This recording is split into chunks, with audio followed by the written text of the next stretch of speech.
to Madame Raven's. This way to the library.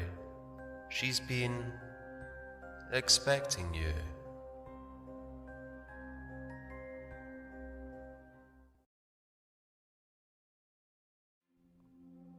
The Urban Fae, the Kelpie Factor, Part 1. Before we arrived at Tir, a band of warriors approached on the roadway. From their speed and the expression they wore, of both concern and anger, it was clear that they carried dire tidings. The leader of the contingents, Captain Mirgesh, called out, "My lord's wolf, there has been a raid. 2 servants were taken. No one else was harmed until the party made their escape." He came to a halt and stared at his lord's injuries, and looked around at the party's new volunteers in silent regard. The Tir Moor grunted. "Continue your account, Captain." Mirgesh supplied a nod bow and told his tale. "Shortly after you left, or so we believe, a band of coyote warriors made their way into the Care. They took the Tir Dirg servants, the ones who joined us before the troop. On their way out, one of our guards detected them and called for help. He attacked to try and slow them, but there was too many, and he perished in defense of the hold. We put together a party to chase them, and they ran straight for the crossroads near Serpente's realm. Just before the crossroads, a large mixed band attacked, led by a huge Minolean and his pride, the same that have been plaguing us of late. We managed to slay one of the Minotaurs, 2 of the Minoleanesses, and several of the Fauns, but they forced their way into Serpente's realm. We saw that they had soldiers in large numbers on the other side. Our troops had taken defensive position. I brought my band to find you and assure that you were safely escorted to the front." Grandfather nodded. "Good. The chieftain here will go back to the Care with us, and then lead a full expedition to set up a defense of our territory. We must contact the Guardian and ensure that he understands that we will have not brought strife to the crossroads. It's only a place of waiting and defense." I waited until Captain saluted and turned his troops back towards the castle to escort us safely home before I said anything. "My Lord Wolf, I know how critical the defense is, yet I think this may be a good time to execute our plan. Serpente will expect a quick strike. He will certainly have his Quetzaldragon ready. He will likely sacrifice Juan and Maria at sunset to appease his father as quickly as possible. Perhaps I should make arrangements to—" Broken limb or not, the big man had a scowl that would freeze water, and he turned it on me. "I will take care of that. You must be seen going to the defensive position, and you must be seen as full of rage. By all means, lead an assault and make your way to the pyramid. I'll be waiting for you. I'll take our newest contingent and Arthramel. Even with one arm, I can take on any of his minions. He needs to focus his spite on you. You recently humiliated him with deeds rather than words. He despises me, but now he truly hates and loathes you." He held up a small flask. "I've numbed my pain and the bones are set. I'll cut off here and head back to my old house in the city." I nodded. "Yes, sir. But what about the lure for our friend? Will you have time to contact Kitsune Rede and her clan and pick up the necessary items? Now that I think of it, they may not be—" He cut me off with an actual growl. "I will see to it. I do not like relying on Mundanian tech to work on this side, but it's a good plan. We stick to it until we cannot. Beside the Gosling friends, mortal or no, we will be reliable, and Sorsha helped develop those contacts, so she will still be part of the plan." He granted me the ghost of a smile, and I understood that he wanted to boost my morale, even in the midst of his own suffering. Old Gramps knew about stony hearts and how to cure them. One day I'd have to just ask him how long he'd been alive. I had to rest for just a bit and refresh from my nonstop journey. I set the troops to prepare and slouched my way inside the cool confines of the care. When I entered my chambers, I noted the sad absence of Juan and Maria. I wanted to save them for their own sakes as much as to discomfit Serpente. They hadn't asked for any of it.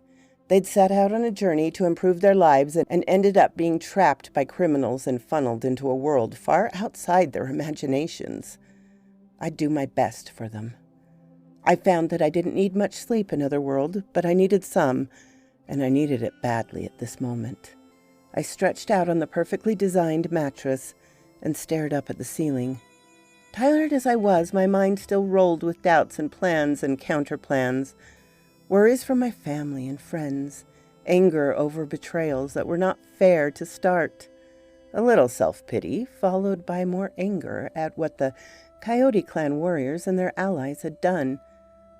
Blissful thoughts of Sorsha and some miracle that might bring us back together as we'd been. I knew it was impossible, but I had dreams to remember. Wafts of the old strain drifted through my mind. Otis Redding wailing and pleaded.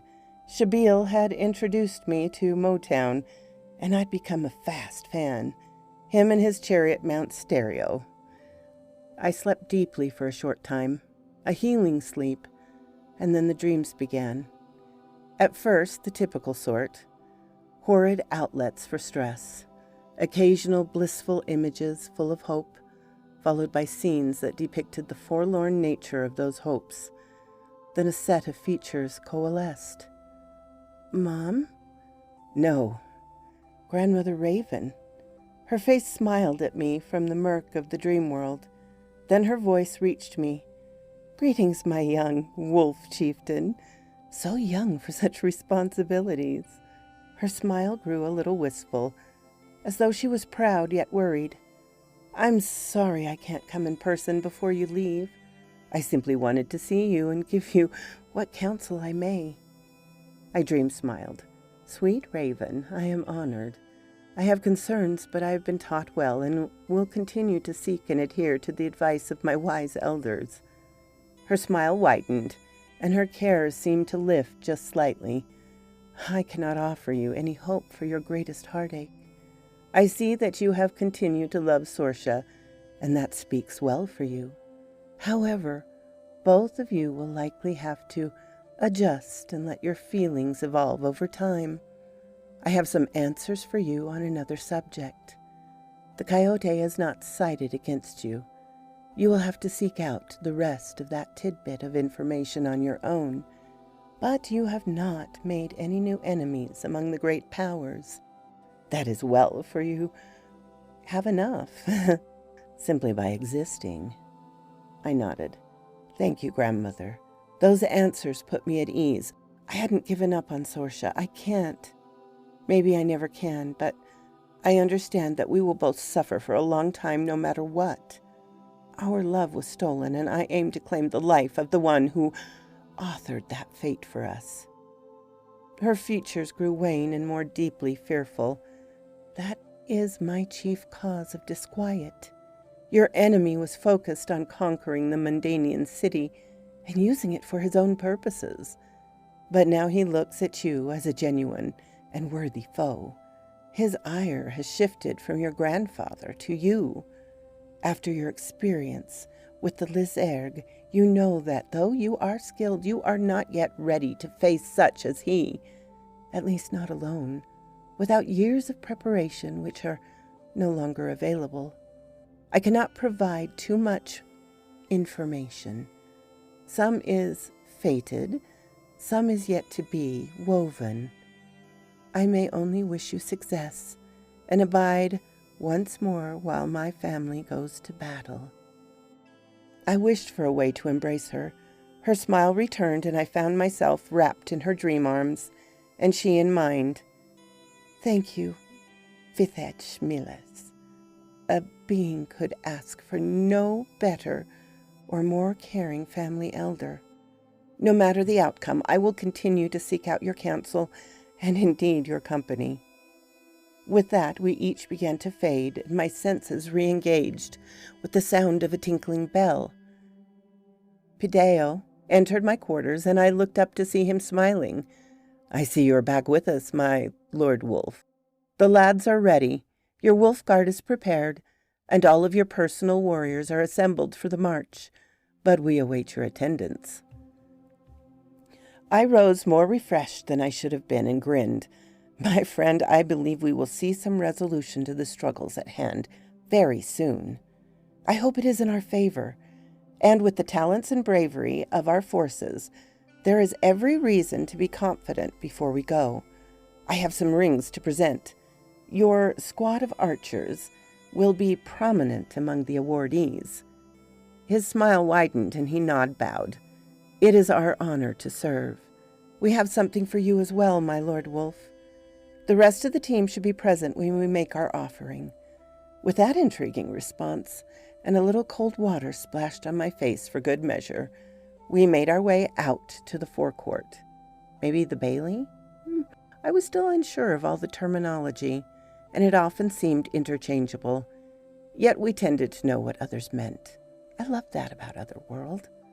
The ranks were indeed in order. My wolf guards assumed formation around me, and the fawn archers stood on either side of my chariot and team. The gnomon and dwarves lined up behind them. When the army turned to leave, I would be in the rear. Grandfather's troops were arrayed beyond, and I realized that once we were underway, I would eventually be sandwiched between two contingents. I turned one of the castle stewards and his assistant, whom held fine woven baskets from which I drew out the award rings. There were plenty, and I knew that our time was limited.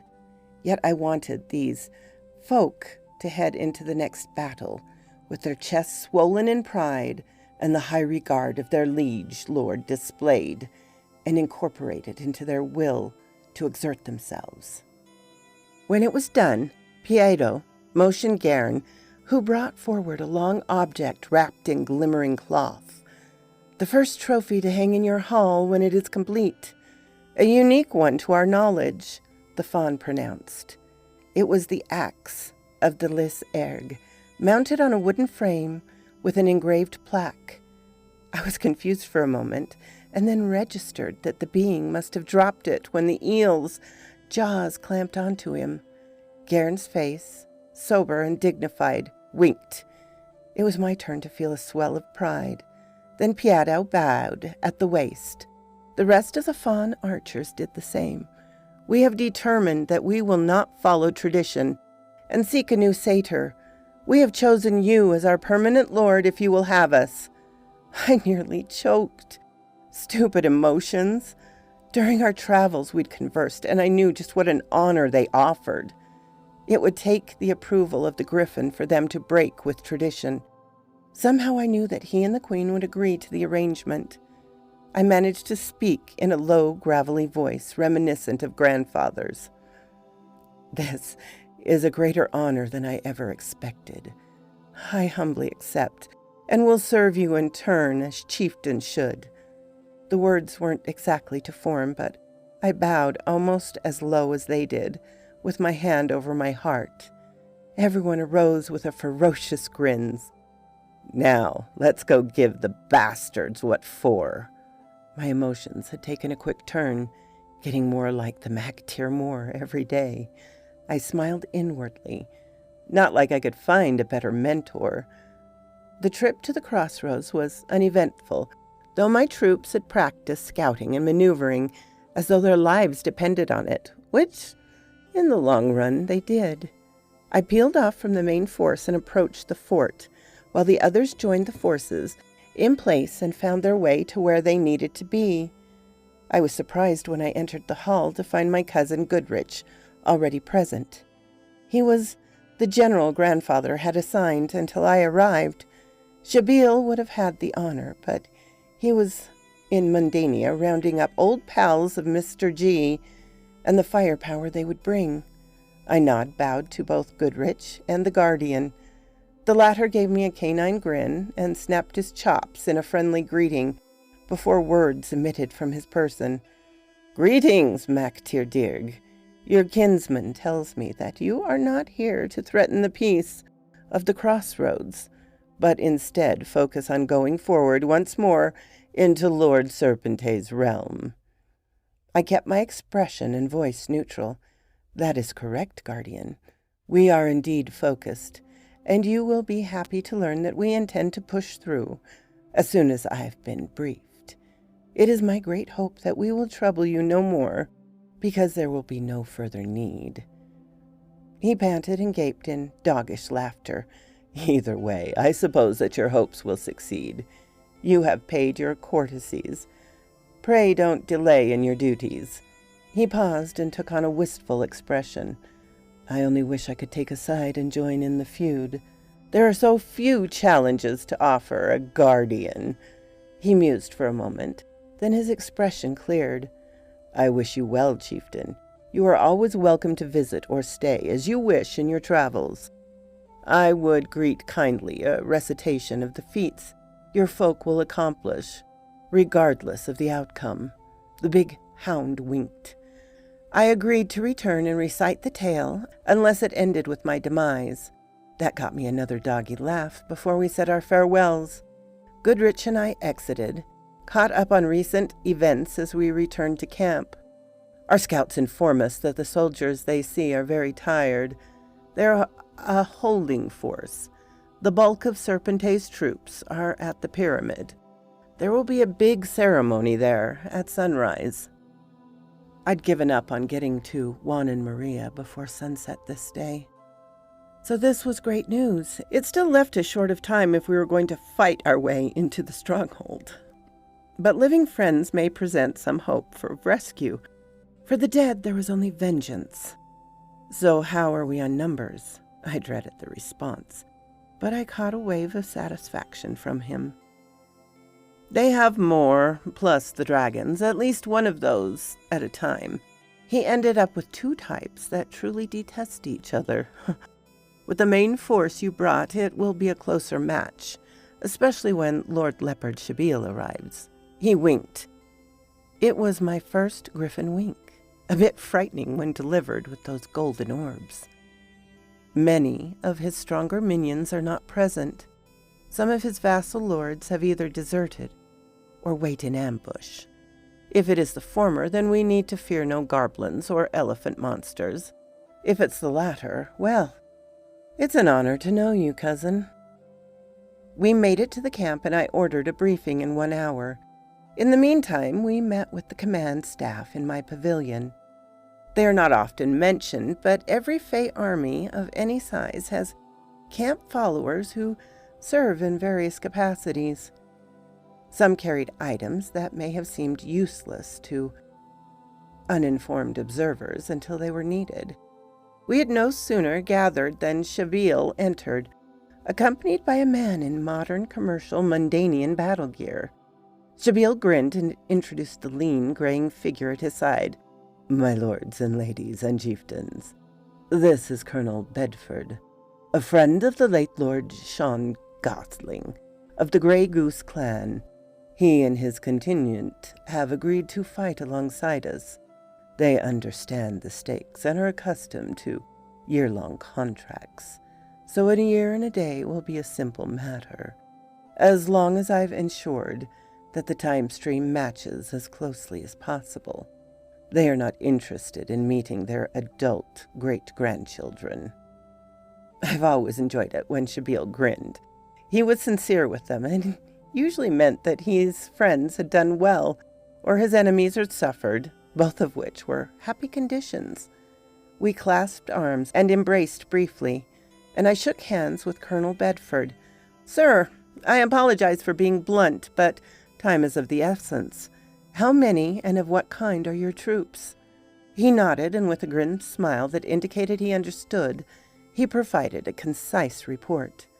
There are 18 of us. Each has a grenade launcher and 4 hand grenades and 4 single-shot pistols. They are short-range but large caliber. Each of us is armed with a knife and a machete-style edged weapon. We have metal mesh, lined body armor, and helmets. None of us are particularly young, but we are experienced, and all friends of Sean and his family. I found myself taking an instant liking to the man. Excellent! Then if everyone will gather around the table, we will begin. It was finally time to expound on the grand scheme. Our mission is to storm the pyramid. A long march, and we need to get started as soon as the soldiers are briefed. The Mactir Moor has taken a splinter group to meet with the Kutsune clan in Mundania. The Kitsune Ready have arranged for some more Mundanian toys to get old Starkfarm stirred, angry, and intent on catching his tormentors. Drones will lead the thing out through the portal over the city, then through a gateway, our third and last that we may request, to connect to the underwater portal that lets out at the Pyramid Lake. We're hoping that he will be able to fit. The Quetzaldragon would have fit, barely, going the other way the first time we engaged it, but it chose to remain in Otherworld. It likely assumed we were dead and that the gateway might collapse soon. Maybe it didn't care to travel under the lake. I shrugged as though nothing else immediately came to mind. I was able to block off my emotions with the cracked but still serviceable stone around my emotional heart. I allowed a moment for the implications to sink in and was rewarded with a round of feral grins and grunts and grumbles. We had many officers, and they all understood that if we could get the dragons to engage one another, then what remained would be a straight-up fight with the rest of Serpente's folk. They outnumbered us and had some defensive capabilities around the pyramid complex, but we were strong and determined force. Once his troops had learned to fear us more than they did their master. We wrapped up shortly and set off to cross into Serpente's realm.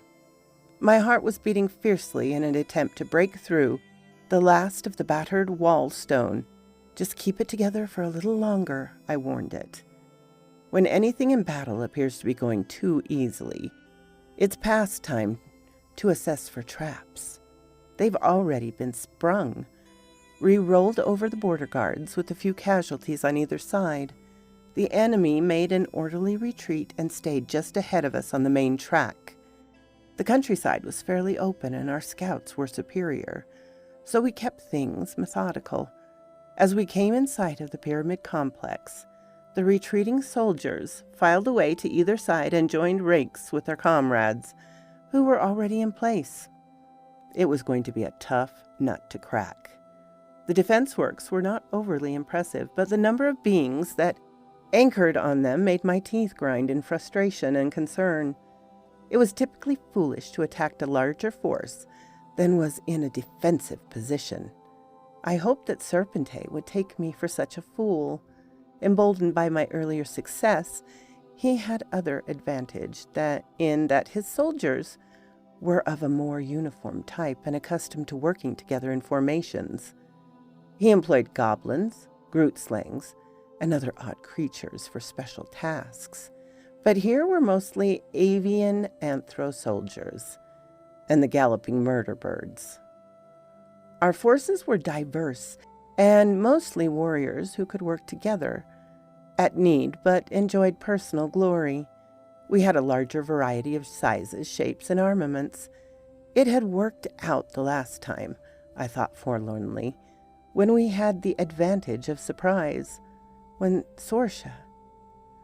The last of my internal wall crumbled, and my raw emotions set me on edge. Ready to take on the world and crush this turd, I growled ferociously, and Gairn, the horse team, the wolves, and the various warriors within earshot swiveled heads and ears in my direction. Then they, too, issued their version of the sound, and soon the rumble had spread among the entire army. When enough throats issued a deep-chested growl of rage, it makes a unique sound, one which causes concern among the front ranks of the opposing forces. It was my turn to be startled and for my head to swivel.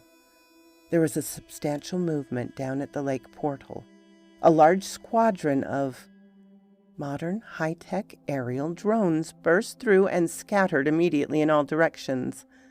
Odd, clunky sounds emanated from the portal, and then a ball of fire erupted alongside the causeway towards the pyramid.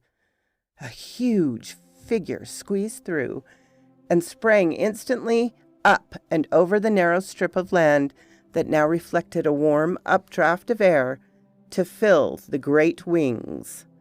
Stark Farm. So quoth this raven. Have a beautiful weekend, my darlings. I hope things are sunny and wonderful where you're at. Bye-bye.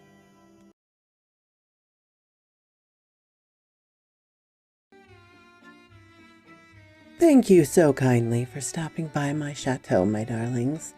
It does mean so much to me.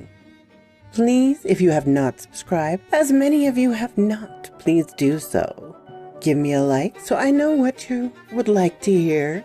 And comment. I always love to read your comments. And special thanks to my Patreon and membership supporters. Ciao, darlings.